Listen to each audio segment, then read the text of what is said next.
Story का part 2। मात्र एक हफ्ते बाद ही शादी थी, वह भी मुंबई जैसे शहर में हो रही थी। इतने कम समय में ही उन्हें ना जाने कितने इंतजाम करने थे। उन्होंने बहू को बुलाकर कार्ड पकड़ाया और फिर दोनों सास बहू आपसी बैर भूलकर शादी की तैयारियों के लिए विचार विमर्श करने लगी। बेटी के घर पहली बार न्योता लेकर जाना था। कुछ तो ऐसा होना ही चाहिए था कि 10 लोगों के बीच इज्जत रह जाए। उनका दामाद पंकज एक सरकारी दफ्तर में उच्च अधिकारी था। बेटी को तो उन्होंने सामान्य हैसियत में ही ब्याहा था, पर पंकज अपनी कड़ी मेहनत और प्रयत्नों से आज इतने ऊंचे पद पर था। वही उनका बेटा पवन क्लर्क था। जाहिर सी बात है, पद और पैसा दोनों में जीजा और साले के बीच काफ़ी अंतर आ गया था।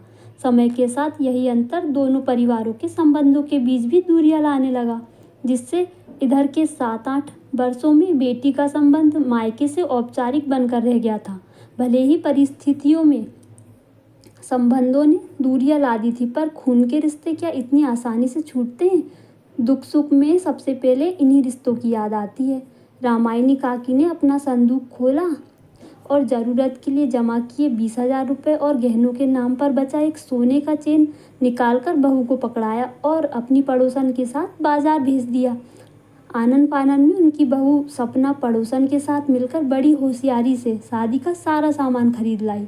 चेन को भी साफ करवाकर एक नए डिब्बे में डलवा लाई। पवन जब घर आया, उसने ट्रेन में रिजर्वेशन भी करवा लिए।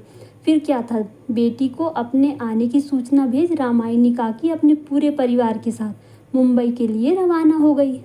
मुंबई स्टेशन पर उनका नाती युग पहले से ही कार लिए खड़ा था। प्लेटफॉर्म पर उतरते ही जब युग ने बढ़कर उनके पाँव छुए तो उनका कलेजा गदगद हो गया।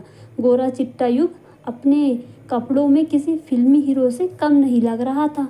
सूती साड़ी में किसी तरह अपनी सस्ती चप्पलें छुपाने का प्रयत्न करती कामायनी काकी को ना जाने क्यों युग के साथ गाड़ी में बैठने में भी संकोच महसूस हो रहा था। घर पहुंचने पर रिया बाहर बरामदे में ही मिल गई। वह कुछ लोगों से बातें करने में व्यस्त थी। उन पर नजरें पड़ते ही बढ़कर माँ के पांव छू लिए। साधारण औपचारिकता के बाद एक नौकरानी ने सामान सहित उन लोगों को एक कमरे में पहुंचा दिया।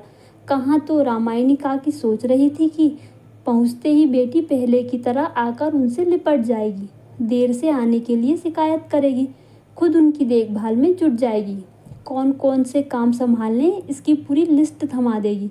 पर बेटी का ठंडा स्वागत देख कामायनी काकी का दिल बुझ सा गया। यहाँ पहुँचने तक दिल में जो उत्साह हिलोरे ले रहा था, वह धीरे धीरे शांत पड़ने लगा। थोड़ी ही देर में सब नहा धोकर तैयार हो गए। एक नौकर आकर बड़े सलीके से सबके लिए चाय नाश्ता रख गया। खा पीकर सब दीर्घ यात्रा की थकान मिटाने लगे। बस एक कामायनी काकी अपना एक चाय का कप लिए बैठी रही। न जाने क्यों एक कप चाय भी उनके गले से नीचे नहीं उतर रही थी।